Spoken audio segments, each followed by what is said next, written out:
Olá pessoal, bem-vindos ao Boas Opções. Estou aqui nas minhas simpáticas férias de fim de ano, mas, claro, não posso deixar o nosso canal desprevenido, como dizem, né? Como os vídeos que eu tinha gravado estão encerrando, eu resolvi gravar uma série de novos vídeos e vão entrar a partir de agora, alguns vídeos aí, alguns dias. Ah, eu não vou falar da Petro, não tem nada a ver com a Petro, mas eu não posso deixar de mencionar que esta linha estava desenhada aqui neste gráfico há um tempo. Observe aí deste fundo. Olha o que aconteceu nesses dias, subida forte. Olha o que acontece. Olha a média de 50 períodos, que as pessoas, não, ninguém usa essa média. É, aqui. Aí aqui, ó, passou. Aqui teve dificuldade, ó, segurou, rompeu com gap. Olha aqui, ó. Olha aqui. Tá bom. Então, preste atenção. As coisas existem, estão aí. Mas não é disso que eu vou falar. A ideia que eu quero falar hoje é sobre um assunto que eu vivo repetindo, vivo falando assim.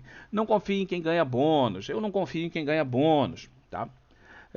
E algumas pessoas ficam assim, porra, por que você não confia em quem ganha bônus? Afinal de contas, o cara ganha bônus, faz parte do acordo dele. Mas isso não quer dizer que ele necessariamente vai ignorar o seu lado, né? Para pensar só no lado dele. Você, cliente, ele, sei lá, qualquer coisa, seja gestor, seja qualquer coisa, alguém que ganhe bônus e que vai te prestar um serviço, tá? Financeiramente falando. Tá, eu sei que não é 100%, claro que não é 100%, tá? Existem pessoas éticas, existem pessoas íntegras, existem pessoas sérias, mas eu sou obrigado a dizer que infelizmente elas são a minoria, tá? Então eu prefiro levar primeiro sim. Primeiro eu não acredito em ninguém que ganhe bônus. Depois eu posso voltar atrás em relação a uma ou outra pessoa em especial, porque são pessoas que depois você vai aprendendo que aquela pessoa efetivamente é uma exceção na regra de não confie em pessoas que ganham bônus. Existem, eu conheço algumas pessoas assim. Eu ia até nomeá-las, mas prefiro não, porque senão vai dizer, ah, tá fazendo propaganda do fulano do Beltrano. Não, não tô fazendo propaganda de ninguém. Beleza? E aonde você vai ver o seguinte? Bom, vejamos a seguinte situação. Fulano sei lá, um gestor de um fundo. Ou vai te oferecer um negócio. Eu vou te oferecer um negócio, fulano. Tá? Serve. Qualquer uma das duas alternativas é igual. Se você ganhar, a partir de um ponto que você ganhe, eu ganho um bônus. Tá? Então se você perder, eu não ganho bônus. Tá? Se você ganhar, vamos dizer, 2%, até 2% também não ganho bônus. Mas se eu conseguir fazer com que você ganhe 2%, vamos dizer, a mais do que o Ibovespa, aí o cara fala assim, o acordo é. Isso é muito comum em fundos, tá? Se o fundo que o cara administra bateu o Ibovespa, o cidadão ganha o bônus. Aí tem sempre um limite, né? Se bater 0,00000, não, não. Tem lá, vamos dizer, 1% acima. Isso já vem definido no contrato ou no mandato do tal fundo. Aí o cara chega e fala assim, bom, se bater o Ibovespa, no exemplo que eu estou botando aqui, 2%, por exemplo, se bater a partir de 2%, o cara ganha o bônus. E, além do bônus que ele já recebe, muitas vezes há também uma taxa de participação naquele lucro. O cara vai ficar com 0,1% do lucro, 1% do lucro, vamos dizer, você ganha, a partir dali você começa a ganhar, a cada 100% que você ganha, o cara ganha 5%. Tem sempre uma regra que inclui isso aí. E aí, até aí tudo bem, você fala, pô, é justo. Afinal de contas, o cara está conseguindo me mostrar, fazer com que eu ganhe mais do que o Ibovespa, é justo que ele também seja bom, né? Porque ele vai ter mais empenho em fazer. Essa é a ideia por trás do negócio. Porém, tem um se, tem um catch.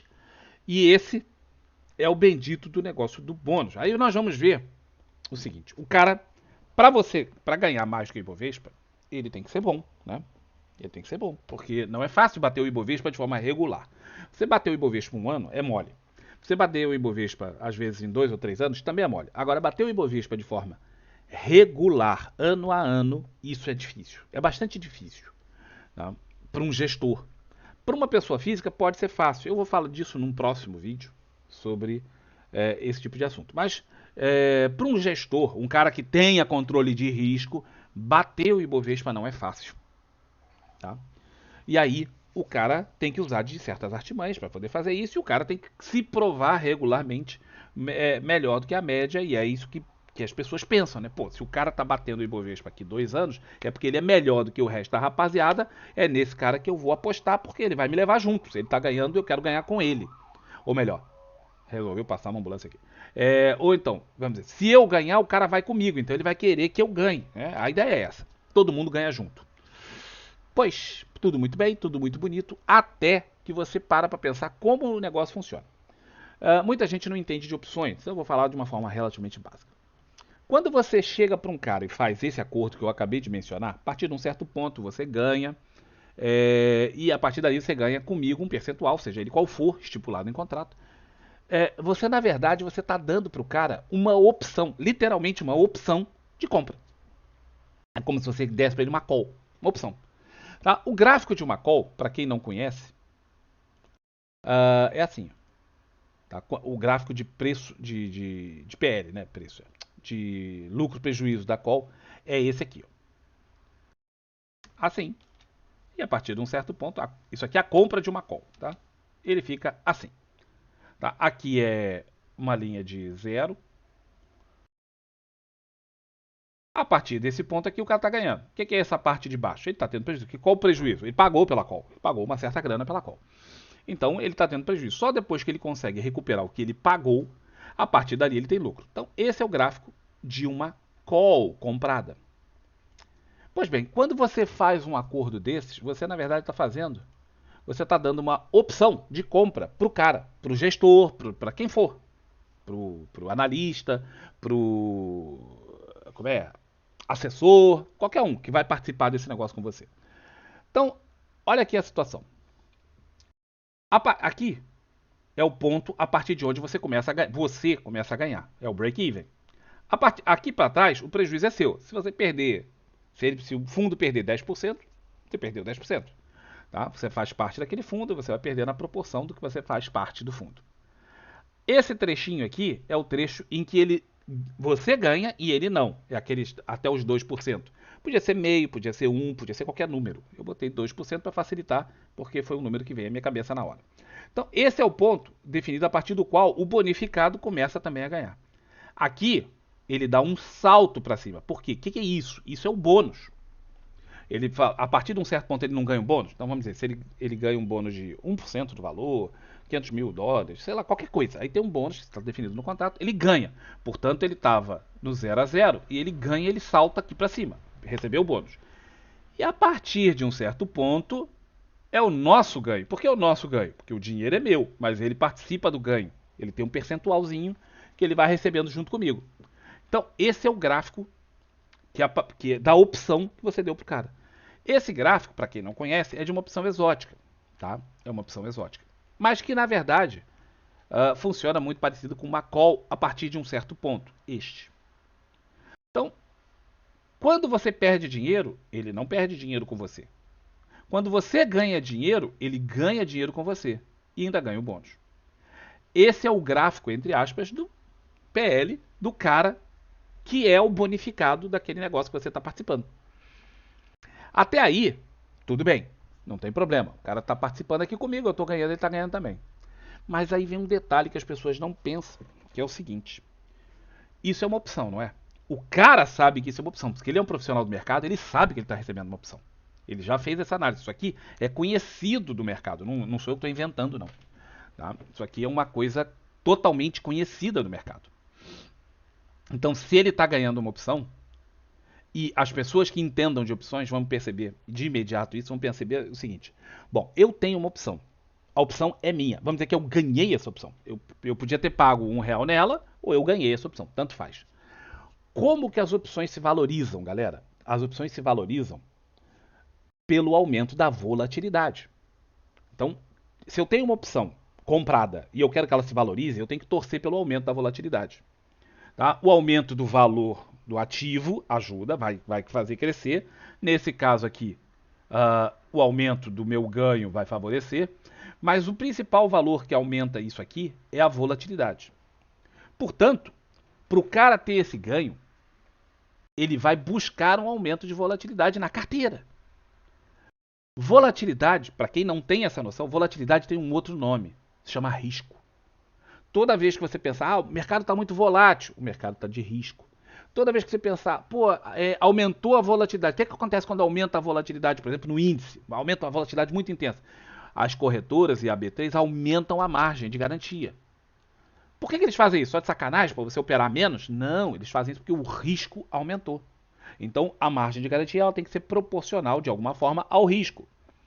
Então, toda vez que você tem um aumento de volatilidade, você tem um aumento de risco.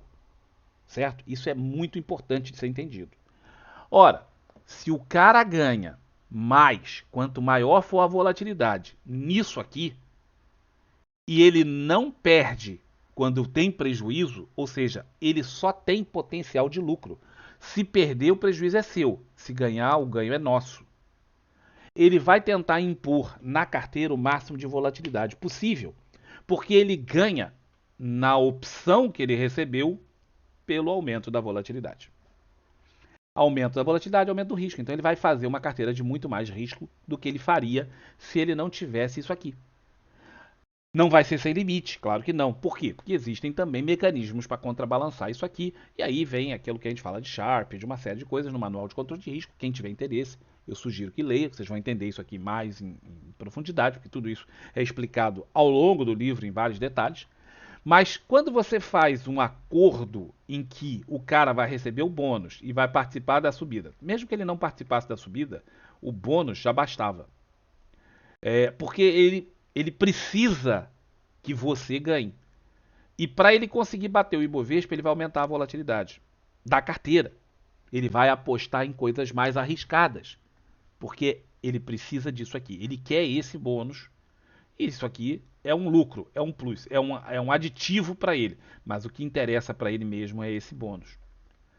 Captou por que eu falo sempre que eu não confio em quem ganha bônus? Esse é um dos principais motivos. Porque o interesse dele está nisso e ele vai obter isso. Ah, mas ele quer o seu bem. Não, ele quer o bônus. O meu bem é um efeito secundário, porque ele, para ganhar o bônus, precisa do meu bem. O problema é que ele joga com o meu risco. E quando ele joga com o meu risco, aumentando muito o meu risco, aumentando muito a volatilidade da carteira, eu começo a ter, assim como eu tenho potencial de lucro, eu passo a ter um potencial de grande prejuízo também, porque a volatilidade aumentou, mas o prejuízo é só meu, não é dele. Isso aqui resolve se ele participar do prejuízo também. Ó, ele não participa do lucro? Participa. Se ele participar do prejuízo, aí o cara não vai fazer isso. Por quê? Porque aqui, ó, ele ia perder muita grana. Como eu perderia. Né? Se eu tivesse nisso aqui e começasse a dar para trás, eu perderia dinheiro. Ele perderia uma parcela. Seria o nosso prejuízo, não o meu. Como isso aqui não existe, eu pelo menos nunca ouvi falar, tá? Pode ter que tem aí algum fundo, alguma coisa, em que o cara participe do prejuízo, mas eu não conheço, nunca vi. A hora que tiver, acaba o excesso de volatilidade. Aí o cara não vai buscar mais volatilidade porque o dele está na reta também, junto com o teu. Desse jeito que e a realidade é essa aqui, o teu tá na reta, o dele não. Se ganhar, ele ganha muito, você ganha o que der. Por que ele não vai arriscar muito?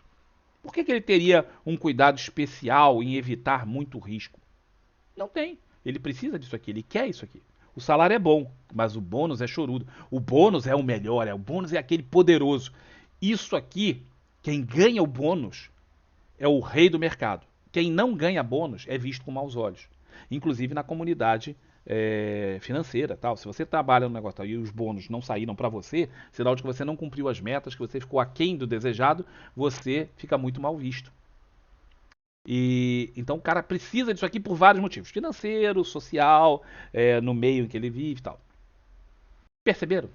Então, muito cuidado com quem vive de bônus ou cujo principal motivação do cara é o bônus. Tá aqui, tá essa a explicação. Valeu? Um abraço para todos vocês. Até o próximo vídeo. Tchau, tchau.